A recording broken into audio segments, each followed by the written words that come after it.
بسم الله الرحمن الرحیم وصلی الله علی النبی الکریم. محترم ملګرو، دا بله مهم مسله ده. هغه داسې چې بعضې وخت کې یو کس په جنماز باندې مونځ وکړي، نو دغه خلک به یې جنماز نه ټولوي.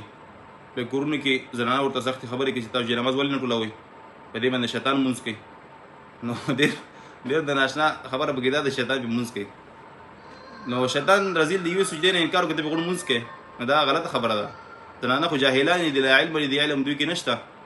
دوی چېرته د علماو تقریرونه اورېدلي او نه چېرته دوی هغه مسایلو د دین ته صحیح وخت ورکړی دی. بس فضولیاتو کې دوی مبتلا دي، بس فضول وختونه تېروي.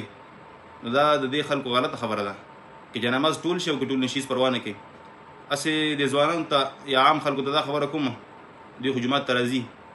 نو تاسو ته زه دا خبره کوم چې جومات کې څومره جنمازونه پراته دي، دا بالکل همداسې خواره پراته دي د لمونځ دپاره. دا ولې نه ټولېږي؟ دا هسې بس د دوی هغه بې عقلي ده، قمقلتوب دی او جهالت په دوی کې دی. نو الله تعالی دې دوی باندې رحم وکړي چې دوی علم کړی وی، اوس به دا جهالتونه د خلکو کې نه وی.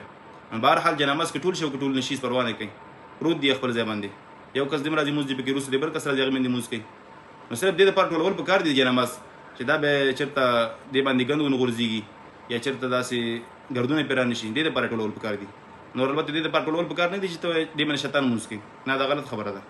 زنانو کې جهالت زیات دی، نو دوی دا خبره بالکل غلطه ده. دا د شریعت خلاف خبره ده. جنماز که ټول نشي هېڅ پروا نه کوي، بس پروت دي، هېڅ خبره پکې نشته. واخر دعوانا الحمدلله رب العالمین.